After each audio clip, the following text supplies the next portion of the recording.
clouds parted over the Isles of Boreas. It was time to choose.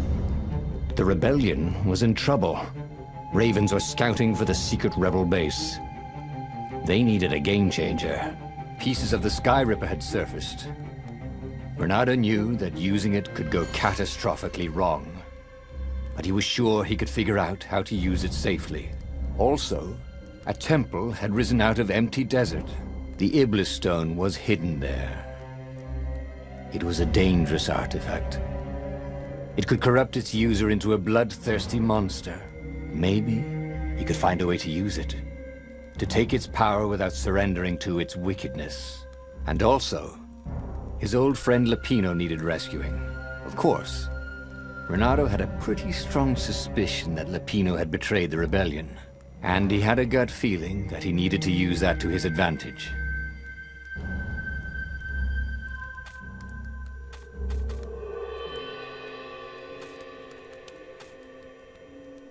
Reynardo finally realized that Lapino was a traitor to the cause, and maybe Reynardo could use that somehow.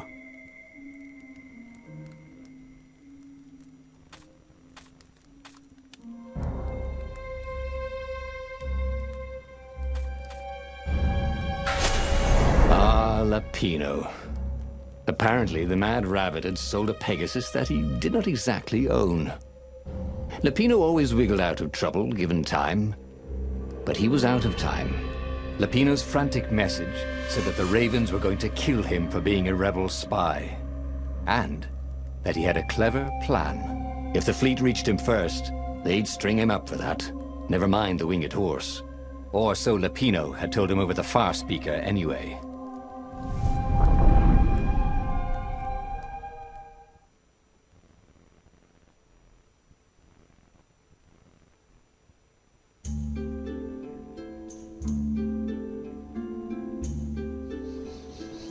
Lapino had apparently managed to confuse the judge by arguing that he hadn't actually stolen a winged horse. He'd only sold it. But wait, where was the prison? The village was empty. Had everybody fled the Ravens? In this chest, there were woodcuts of amazingly beautiful vixens wearing no clothes at all. And something more useful.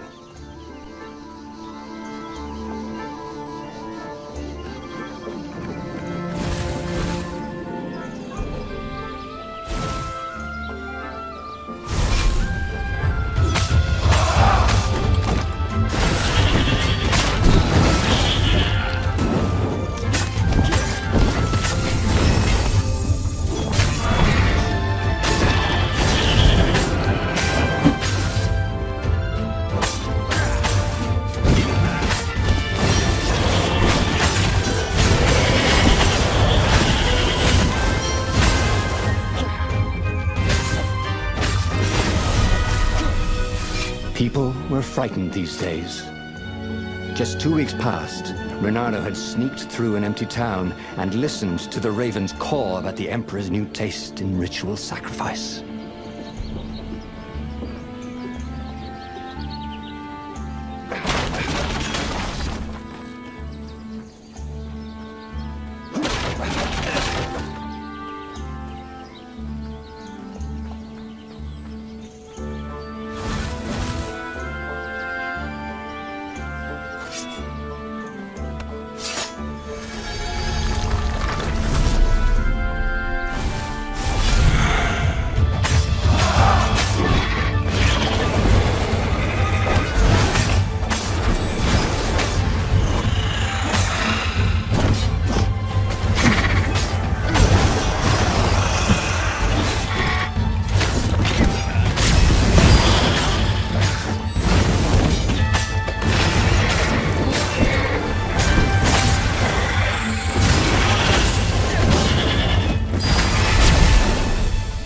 Ravens were landing everywhere. The advance guard. He'd better get moving. If they got to Lapino first, they'd eat him for breakfast. Or a snack. Ravens weren't picky. If they got hungry, they sometimes forgot to interrogate their prisoners. Even top spies like Lupino. Well, unless he really was a traitor, obviously. Then they'd probably pin a medal on his chest. There was still no sign of Lupino. Not a hair, not a pellet. Was he hiding in the cemetery further down the road? That didn't seem like him.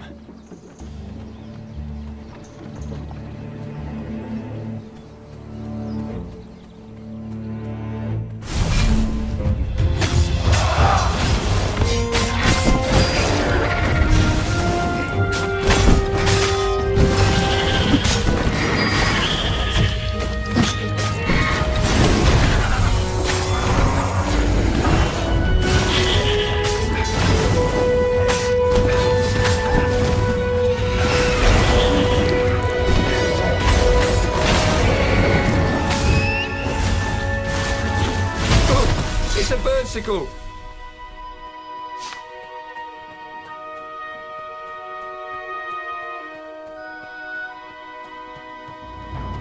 Lupino would betray him.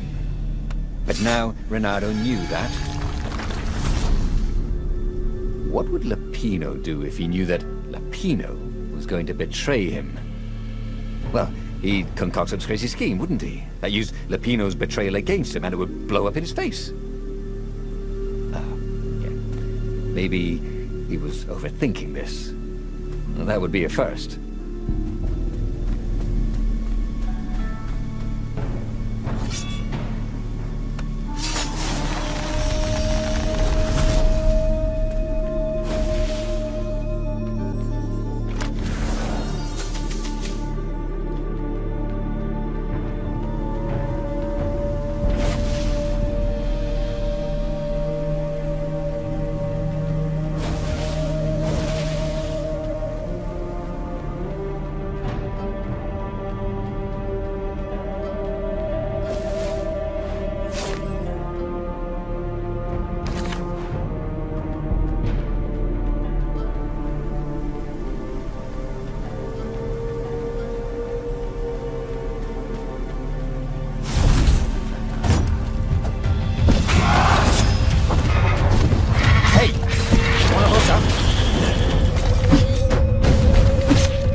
Dirty and bloody, Reynardo finally reached Lupino. The rabbit was practicing his shuffle. Reynardo recognized the cards. It was Lupino's favorite deck. Oh, I thought you were in danger. I am. The ravens are coming. Oh, the prison thing.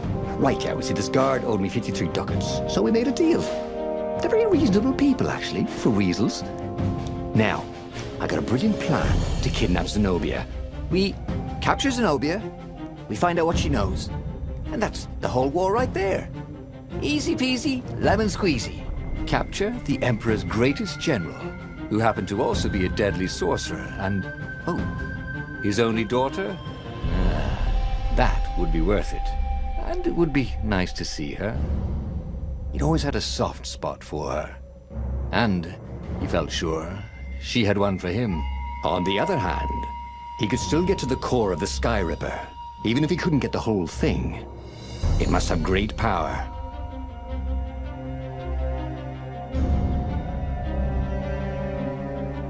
Zenobia wasn't just the Emperor's daughter, of course. She'd been Reynardo's best friend in Sword Fu school. And you're still mad for her, the rabbit reminded him. The rabbit had a point, and Reynardo had a feeling she'd want to see him again. Who knows what could happen between the two of them this time around? She knows all his plans, chuckled the master spy. She won't give them up easily. She'll tell the interrogators, all right, said Lupino. Taking her would change the game, all right.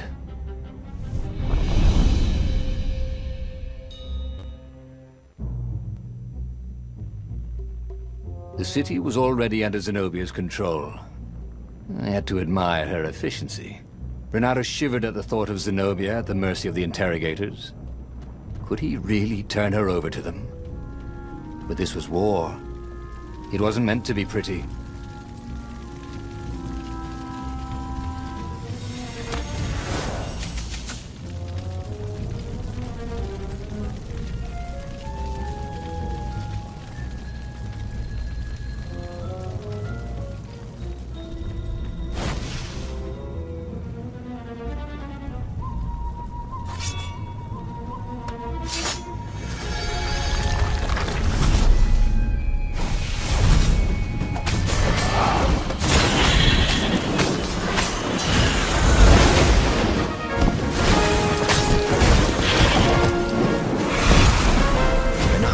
So much.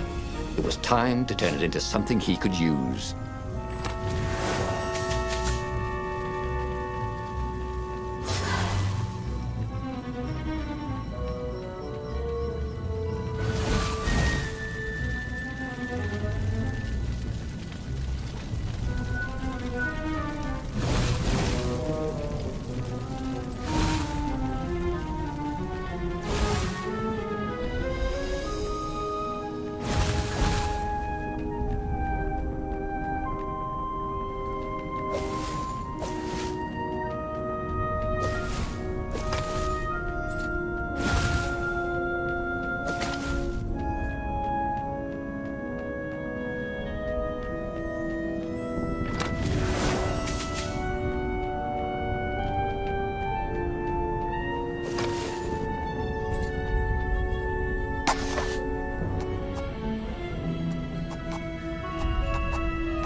Reynardo could feel his fur singe.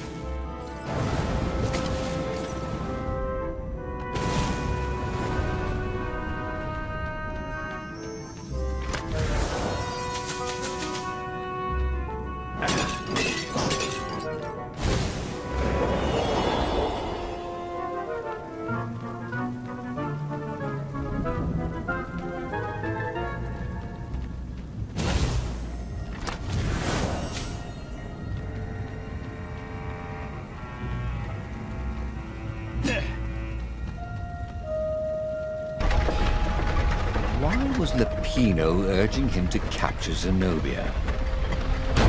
Obviously it was a trap. But you never knew how Lupino thought. Sometimes his plans were so convoluted they did the exact opposite to what Lupino wanted. And there must be some way to play on that, Reynardo thought.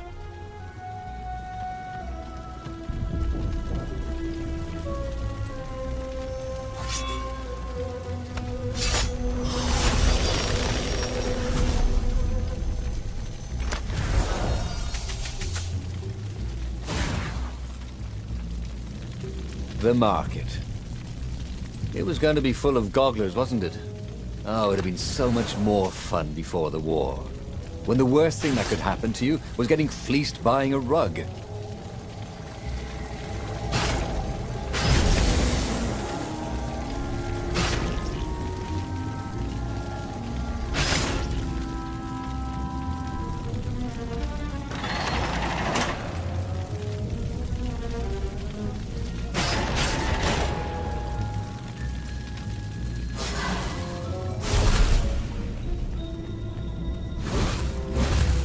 So, what's this plan of yours?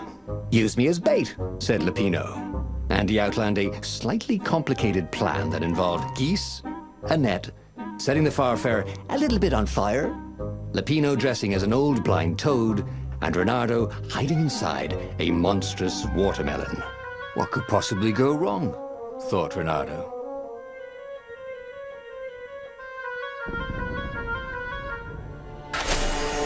Oh, this is gonna be fun, said Lupino, as he ran to go set up his marvelous plan.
Take the goat across first, Reynardo thought.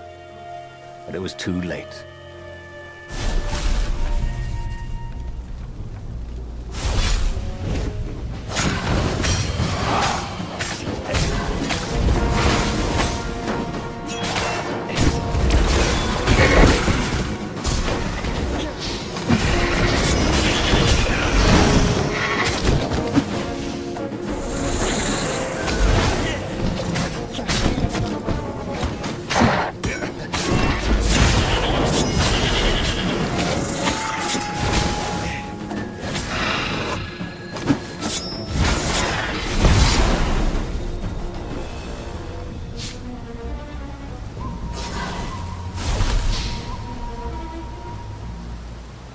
Reynardo felt dubious about the whole plan. With every step, he was waiting for it all to go horribly wrong. But against all odds, Lupino's idiotic plan worked. Zenobia's ravens ran off after the geese, the net dropped, and Reynardo jumped out of the watermelon and put his sword to Zenobia's throat. Reynardo, she said, are those new scars? They look good on you. You never returned my velvet jacket. It was my favorite. You look stupid in velvet. Ah, what does an imperial princess know about style? Ah, get a room, you two, said Lupino, probably sensing the chemistry. But the fleet was coming on fast, so they took Zenobia east, over the Nexus. She'd vanished from Swordfu School, from his life, without even saying goodbye, without ever telling him she was the Emperor's adopted daughter. Reynardo was aware of her feelings. Maybe this was a bad idea. But was he letting his own feelings get the better of him?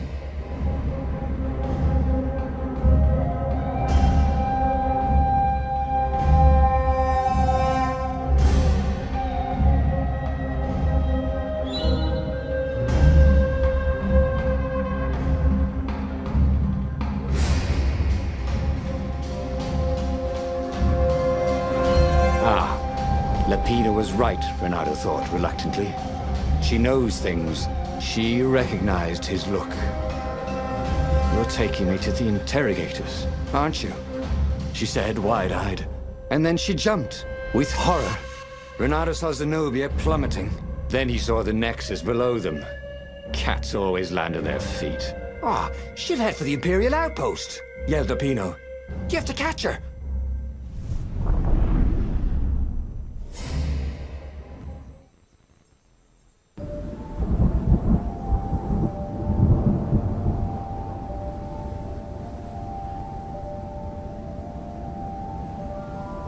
Cats can run faster, but foxes can run longer. If he ran, he could head her off before she reached her minions at the outpost. Well, he did love a good chase.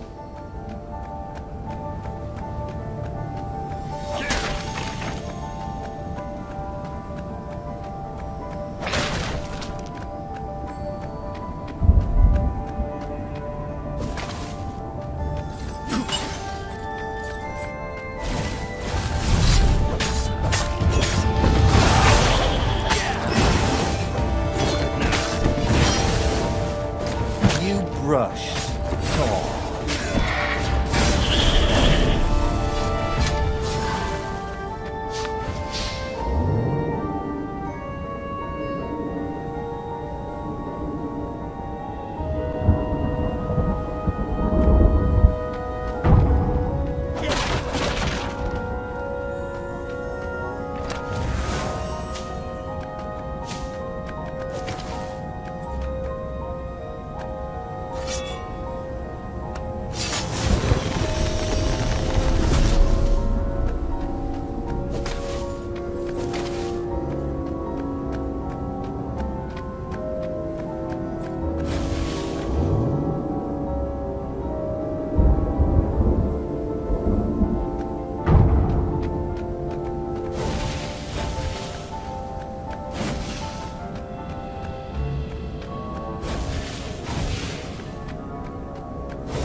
He was closing on her. He could smell her fear. He tried not to think about the interrogators at the secret base. What they'd do to her. Maybe it didn't have to end that way. Maybe he could talk to her. But, after all, there were worse things the Imperials had done to friends of his.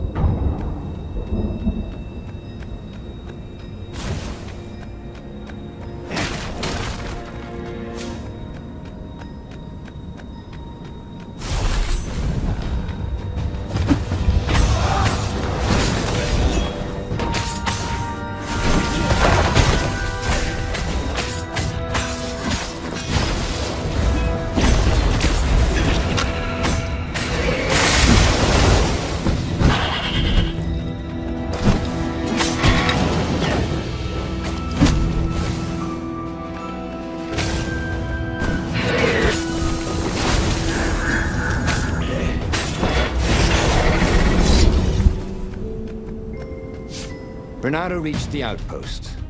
The Imperials there were no match for him. Soon after, Zenobia limped up the path. When she realized he was already in front of her, she didn't even try to run. "Oh, you left without saying goodbye." Again, he said, "Please, I'm enjoying this a little too much," she said, shaken. "Oh, spare us the chit-chat, would you?" said Lapino as he shackled her hands so she couldn't throw spells. "She knows all his plans." All the way back to the Farfarer, Lapino nagged Reynardo about how the interrogators would pry all the intel out of Zenobia. How that would turn the tides in the imminent battle. All they had to do was take her to the rebels' secret base. Reynardo didn't like to think about what the interrogators would do to her. Couldn't he just talk to her?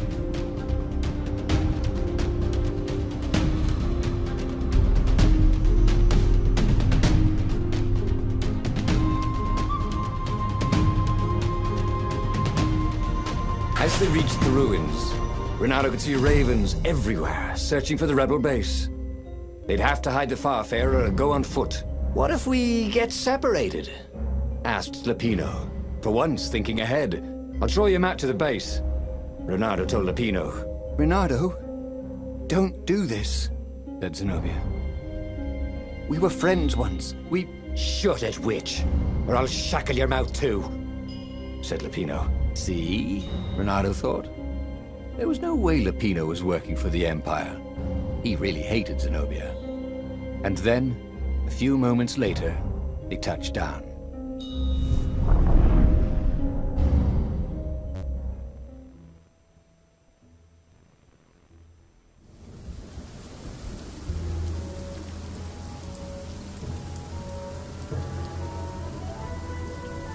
As Lupino pulled Zenobia off the Farfarer, Reynardo readied himself for the battle ahead. "I'm sorry I nicked your jacket," she said. "It's just... oh, God. It's stupid, but... it smelled like you." "What?" he said, confused. "Then... why didn't you write? Why didn't you first speak?" "Oh, save the romantic nostalgia. Let's go!" shrieked Lupino. So Reynardo launched himself down the path to the secret base.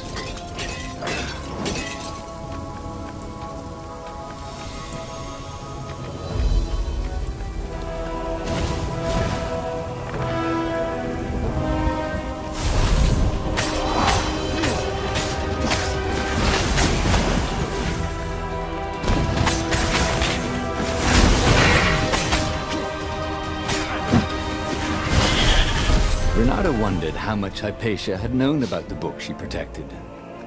Enough to tell her son to protect it. Enough to tell Reynardo to protect her son. He let her down there.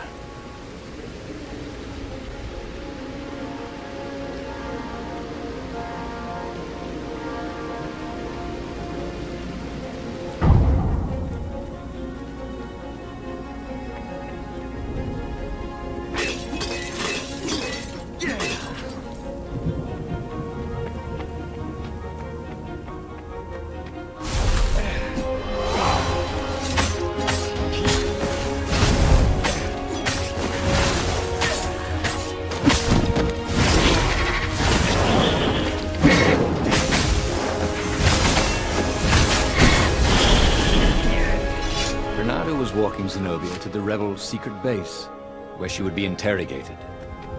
So, why was he feeling so scared?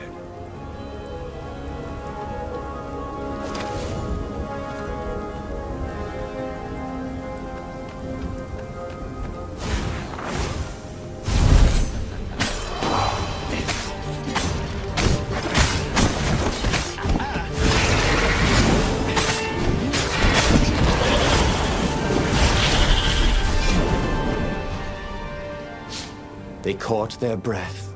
"It's beautiful," she said, looking at the ruins. "This used to be the library of Ubar," he said, "before your father's ravens smashed it." "Do we have to talk politics?" she asked. "That's not how I want to remember you," she said with an odd, wistful look at her face. She was as beautiful as she'd ever been, and as brave. Lupino huffed. They got back on the trail.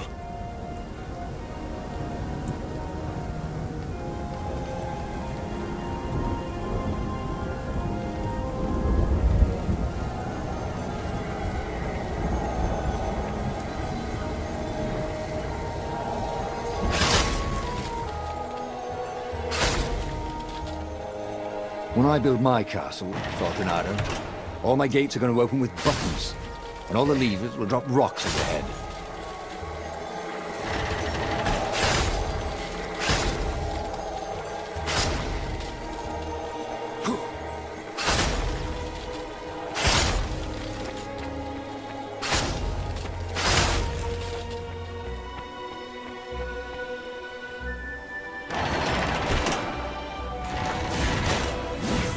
The long stairs. So he was close to the rebel base. Nothing was on fire. So far, so good.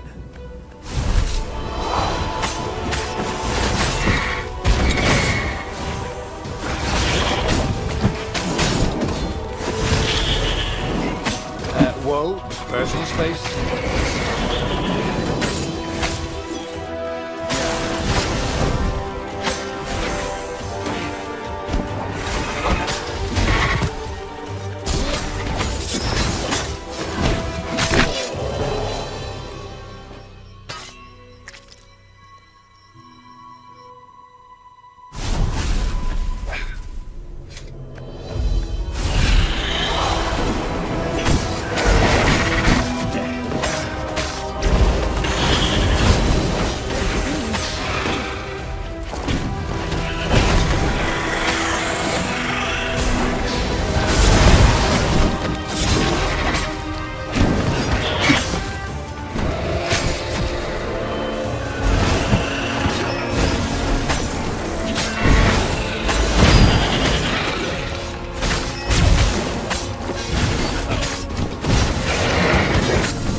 Reynardo had been to a dungeon once where all the chests had teeth and eyes. It had been a short visit.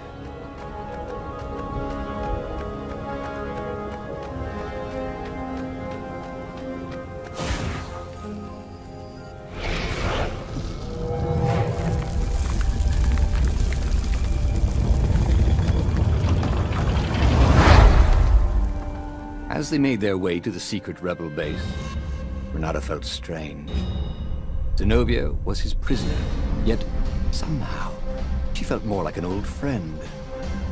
He wanted to tell her all his secrets, but suddenly the ruins lit up with thousands of fireworks. There was a thunderous roar and dust rose. The caves were collapsing. The caves! You've been playing me? Reynardo said, and he stared at Zenobia. "I'm sorry," she said, and she seemed almost embarrassed. Then everything went dark. When Reynardo came to, he had a terrible headache. Also, Zenobia's sword was at his throat. And her shackles were gone.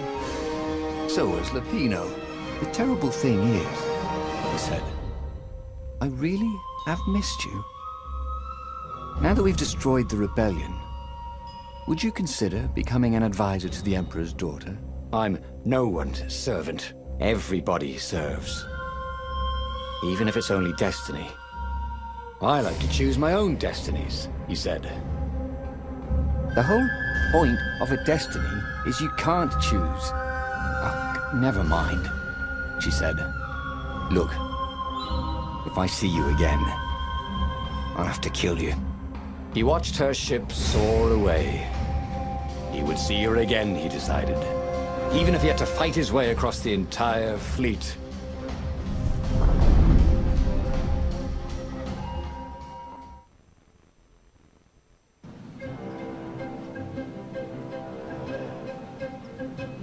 The Imperial fleet was cleaning up the few rebel remnants.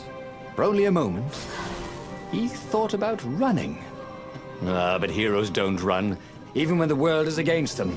Even when their cause is hopeless, and their efforts futile, and pointless, and useless, and death painful and guaranteed, he's decided to stop thinking for a while.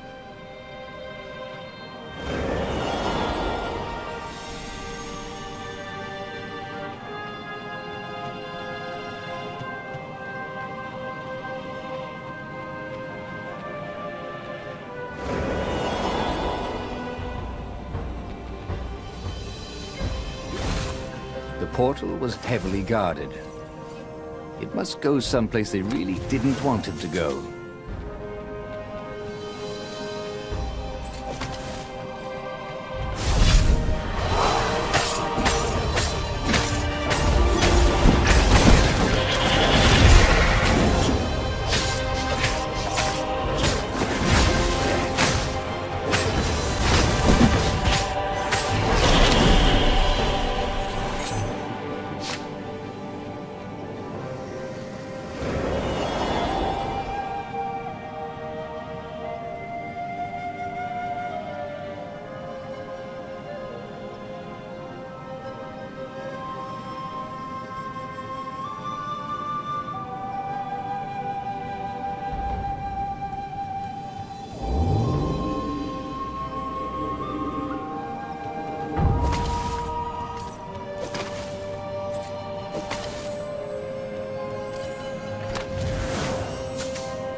The Emperor had caught a bad fever, hadn't he? And almost died. All the mess had started after that.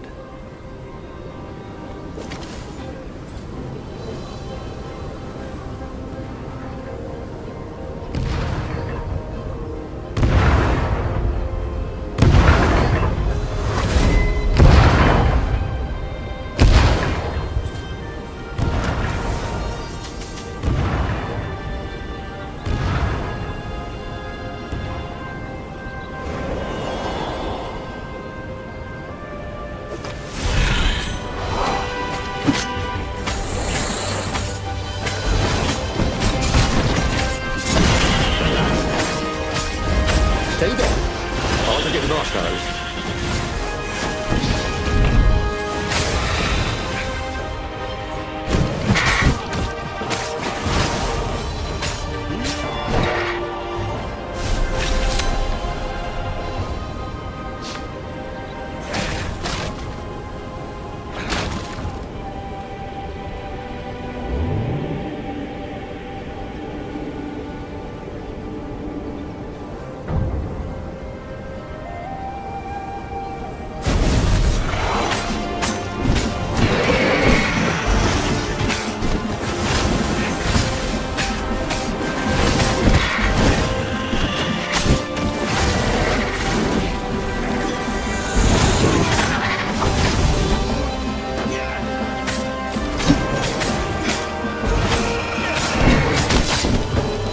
What's for dinner, you thought? I hope it's not broccoli.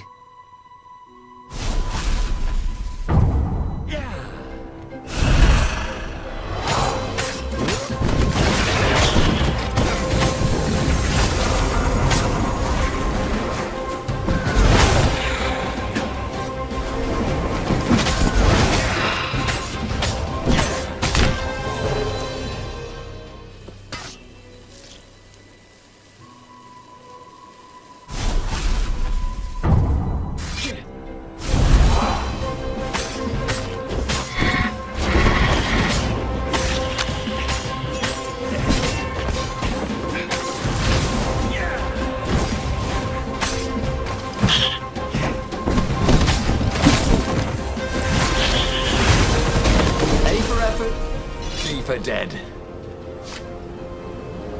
Reynardo's arm was sore, his armor wet with raven blood. He was tired of death.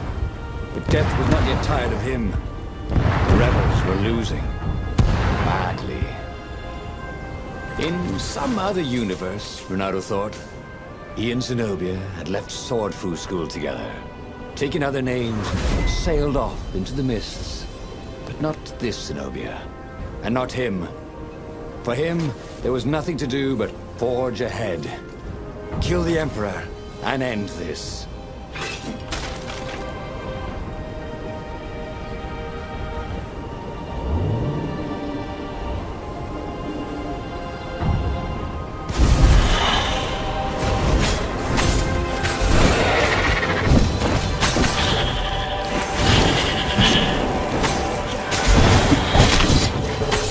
Everything hurt. And then it didn't.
Soon he'd confront the Emperor. Funny that this whole war had come about because the Emperor feared death. And now it was coming for him. There was some sort of lesson there, wasn't there?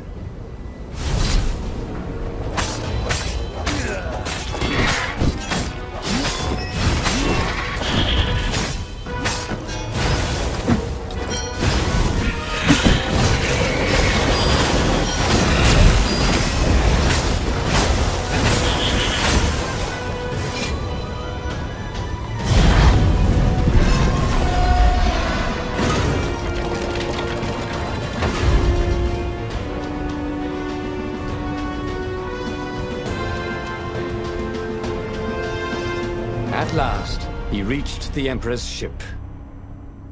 Zenobia was there. "Why'd you have to come back?" she said. "Guess I'm just serving my destiny." He shrugged. "You don't even know what that word means," she said.